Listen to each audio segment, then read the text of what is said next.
Hello dear students, myself Devesh Kumar स्वागत करता हूं आप सभी का उत्कर्ष इंजीनियर्स क्लासेस के इस यूट्यूब चैनल पर। दोस्तों, इस वीडियो में मैं डिस्कस करने वाला हूं Himachal Pradesh public service commission मतलब एचपीपीएससी का एक नोटिफिकेशन रिलीज हुआ है for the post of assistant engineer मतलब ईएन की पोस्ट के लिए एक नोटिफिकेशन रिलीज हुआ है। तो इस नोटिफिकेशन से रिलेटेड सारी इंपॉर्टेंट डेट्स, बेसिक जो एलिजिबिलिटी क्राइटेरिया है, जो पैटर्न ऑफ एग्जामिनेशन है, वो सब हम डिस्कस करने वाले हैं इस वीडियो में। तो सबसे पहले शुरुआत करते हैं जो इंपॉर्टेंट डेट्स है। Closing date for application is 1 मई 2023 टिल 11:59 PM। 1 मई 2023 तक 11:59 PM तक ये सर्वर ओपन रहेगा। And closing date for fees, जो फीस सबमिशन की लास्ट डेट है, that is also the same 1 मई 2023 टिल 11:59 PM। ओके, लेकिन लास्ट डेट का हमें वेट नहीं करना है, टाइम से हमें ये फॉर्म फिल कर देना है। इसके बाद बात करें, चूंकि ये एक पर्टिकुलर स्टेट की लोकल वैकेंसी है ना, हिमाचल प्रदेश जो स्टेट है उसकी वैकेंसी है, तो जो रिजर्वेशन का एडवांटेज होगा वो हिमाचल प्रदेश के जो कैंडिडेट्स है उन्हीं को इसका एडवांटेज होगा। सो यहाँ पर लिखा भी है, benefit of reservation for various post will be admissible only to the candidates who are bona fide residents of Himachal Pradesh in respect of categories. जो बोनाफाइड रेजिडेंट्स है मतलब वहाँ के लोकल जो निवासी है हिमाचल प्रदेश के, उनको यहाँ पर रिजर्वेशन का एडवांटेज होगा। देन जो बेसिक जो डॉक्यूमेंट्स आपको अपलोड करना है, बेसिकली आपको ये जो फॉर्म फिल करना है वो ऑनलाइन आपको फॉर्म फिल करना है। डिटेल हम डिस्कस करेंगे कहाँ से आप इसको फिल कर सकते हैं। तो वहां पर आपको कुछ डॉक्यूमेंट्स को अपलोड करने की रिक्वायरमेंट होगी। कौन कौन सी डॉक्यूमेंट्स है? पहला, matriculation certificate for age proof, 10th का आपका सर्टिफिकेट आपको अपलोड करना होगा। Second, degree certificate along with the mark sheets of all years या सेमेस्टर्स की जितनी भी मार्कशीट्स है या ग्रेड शीट्स है विथ डिग्री, वो आपको अपलोड करना है। देन अगर आपके पास किसी तरह का वर्क एक्सपीरियंस है तो उसका एक वैलिड सर्टिफिकेट आपको अपलोड करना होगा। Then if you belong to some category, so category certificate आपको अपलोड करना है। बोनाफाइड सर्टिफिकेट जो लोकल मूल निवास पत्र होता है वो आपको अपलोड करना होगा अगर आप हिमाचल प्रदेश से बिलोंग करते हैं। ओके, अगर आप ईडब्ल्यूएस कैटेगरी से बिलोंग करते हैं देन उसके लिए भी एक वैलिड डॉक्यूमेंट की आपको आवश्यकता होगी। ओके, पोस्ट डिटेल्स की बात करें तो हिमाचल प्रदेश के जल शक्ति विभाग में ये वैकेंसी है। Name of post is assistant engineer civil, मतलब सिविल के लिए वैकेंसी है और केवल 11 पोस्ट यहाँ पर है। ओके, 11 पोस्ट है। ग्रेड पे की बात करें या पे स्केल की बात करें तो पे स्केल है 15,600 टू 39,100, मतलब ग्रेड पे हो जाता है 5400 का, जो कि बहुत ही अच्छा ग्रेड पे माना जाता है। सो गजिटेड पोस्ट है ये, जो फर्स्ट ग्रेड पोस्ट होती है दैट इज असिस्टेंट इंजीनियर। इसके बाद बेसिक इसेंशियल क्वालिफिकेशंस की बात करें, so you must purchase the regular full time degree in civil engineering. Okay, full time degree आपके पास होनी चाहिए सिविल इंजीनियरिंग में। एज क्राइटेरिया की बात करें तो 18 टू 45 ईयर्स, 18 टू 45 ईयर्स ये एज होनी चाहिए। Apart from that, there is age relaxation for the various candidates who belong to different categories. Okay, अगर आप किसी कैटेगरी से बिलोंग करते देन इसके अलावा एज पर रूल्स रेगुलेशंस आपको कुछ रिलैक्सेशन होगा एज में।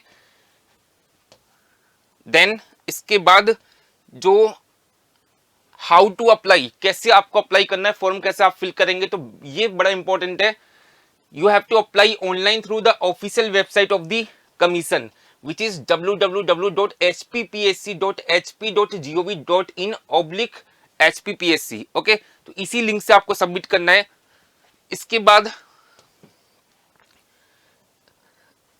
एग्जामिनेशन फीस की बात करें तो जनरल कैटेगरी के कैंडिडेट्स के लिए 400 रुपीज फीस है।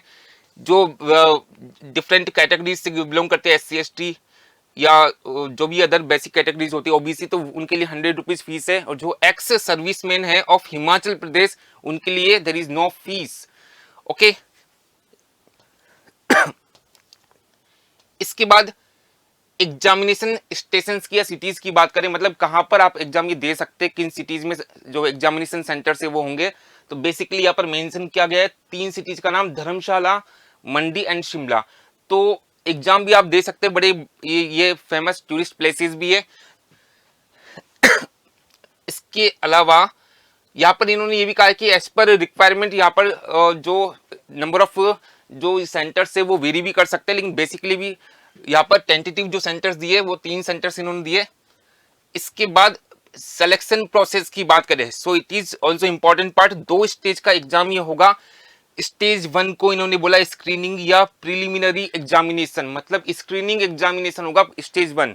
स्क्रीनिंग मींस उसके मार्क्स आपके फाइनली ऐड नहीं होंगे। ओके, फाइनल रिजल्ट में जो स्क्रीनिंग एग्जाम होता है उसके मार्क्स ऐड नहीं होते। सेकंड जो है that is a personality test, जो आपका इंटरव्यू होता है। ओके, तो बेसिकली यहाँ पर ध्यान देने वाली बात यह है कि कंप्लीटली जो पर्सनैलिटी टेस्ट होगा, जो इंटरव्यू होगा, उसके आधार पर आपका फाइनल सिलेक्शन होगा।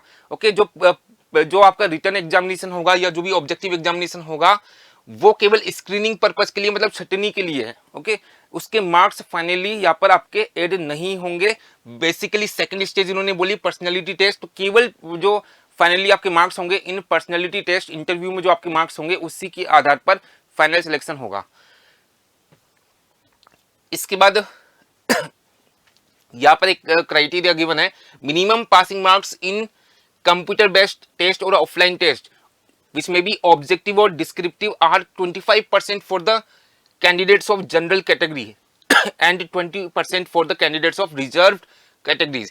तो उन्होंने कहा कि जो भी कंप्यूटर बेस्ड टेस्ट होगा, मतलब जो ऑनलाइन टेस्ट होगा या ऑफलाइन टेस्ट होगा, ये भी अभी क्लियर नहीं है कि किस तरह का ये एग्जामिनेशन होगा, ऑफलाइन होगा या ऑनलाइन। तो जैसा भी एग्जामिनेशन होता है इसमें जनरल कैटेगरी के कैंडिडेट्स के लिए जो स्क्रीनिंग एग्जामिनेशन है, मतलब स्टेज फर्स्ट जो एग्जामिनेशन होगा उसमें एटलीस्ट 25 मार्क्स होने चाहिए, और जो वेरियस रिजर्व्ड कैटेगरीज से उनके लिए एटलीस्ट 20% मार्क्स यहाँ पर होने चाहिए।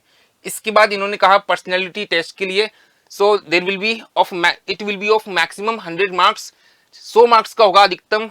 कौन सा? पर्सनैलिटी टेस्ट जो स्टेज 2 एग्जामिनेशन है। Minimum passing marks in personality test are 45 for the candidates of general category and 35 marks for the candidates of reserve categories. जो आपका इंटरव्यू होगा, पर्सनैलिटी टेस्ट होगा, उसमें जनरल कैंडिडेट के स्टूडेंट्स के लिए एटलीस्ट 45 मार्क्स लाना आउट ऑफ 100 इज मैंडेटरी, और जो रिजर्व कैटेगरी के स्टूडेंट्स हैं उनके मिनिमम 35 मार्क्स होने चाहिए आउट ऑफ 100। ओके, तो ये बेसिक कुछ क्राइटेरिया उन्होंने कहा। इसके बाद इन्होंने कहा कि जो भी ऑब्जेक्टिव टाइप का एग्जामिनेशन होगा there will be 100 question of 1 marks each. Okay, 100 questions होंगे और हर एक क्वेश्चन का वेटेज कितना होगा? 1 मार्क्स का। इन्होंने नेगेटिव मार्किंग के लिए फिलहाल कुछ नहीं बोला इस नोटिफिकेशन में, लेकिन वो आपको चीज क्लियर होगी जब डिटेल्ड इसका नोटिफिकेशन होगा, जब एग्जामिनेशन से जस्ट पहले। सो ये कुछ इंपॉर्टेंट क्राइटेरिया की हमने बात की। इसके बाद यहाँ पर इन्होंने सिलेबस में इन्होंने केवल पैटर्न ऑफ एग्जामिनेशन की बात की है, डिटेल्ड सिलेबस इन्होंने नहीं बोला। इन्होंने कहा है कि 100 क्वेश्चंस होंगे फॉर 2 आवर्स ड्यूरेशन, 2 घंटे का ये एग्जामिनेशन होगा जिसमें 100 क्वेश्चंस होंगे, हर एक क्वेश्चन का वेटेज 1 मार्क्स होगा। 70 questions to cover the essential qualification for the concerned post, that is BE और BTech civil engineering degree level. 20 questions consisting of general knowledge of Himachal Pradesh and remaining 10 questions are from the general knowledge of national और international affairs। मतलब जो examination का pattern है वो कैसा होगा? Objective examination होगा, 100 मार्क्स का होगा, 100 क्वेश्चंस उसमें होंगे, मतलब हर एक क्वेश्चन का वेटेज हो जाता है 1 मार्क्स का। ओके, इसमें से 70 क्वेश्चन जो होंगे वो आपके सिविल इंजीनियरिंग के होंगे, जो आपके कोर टेक्निकल क्वेश्चन है।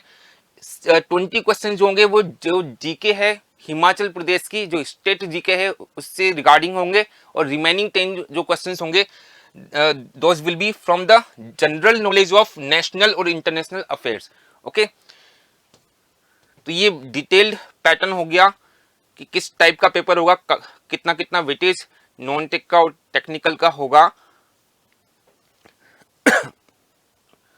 ओके, सो ये कुछ इंपॉर्टेंट पॉइंट्स थे regarding this particular notification. So I think जितने भी इंपॉर्टेंट पॉइंट्स थे मैं ऑलरेडी उनको कवर अप कर चुका हूं। जल्दी से ये फॉर्म आप फिल कर देना अगर आपको लगता है कि आपकी प्रिपरेशन अच्छी है, तो लास्ट डेट का आपको वेट नहीं करना है, टाइमली इस फॉर्म को सबमिट करना है। इन्फॉर्मेशन आपको यूजफुल लगी हो तो इस वीडियो को लाइक करना, अपने फ्रेंड्स के साथ शेयर कीजिए। मिलते हैं किसी नेक्स्ट वीडियो में एक नई वैकेंसी के नोटिफिकेशन के साथ। तब तक के लिए सभी को नमस्कार, शुक्रिया, धन्यवाद।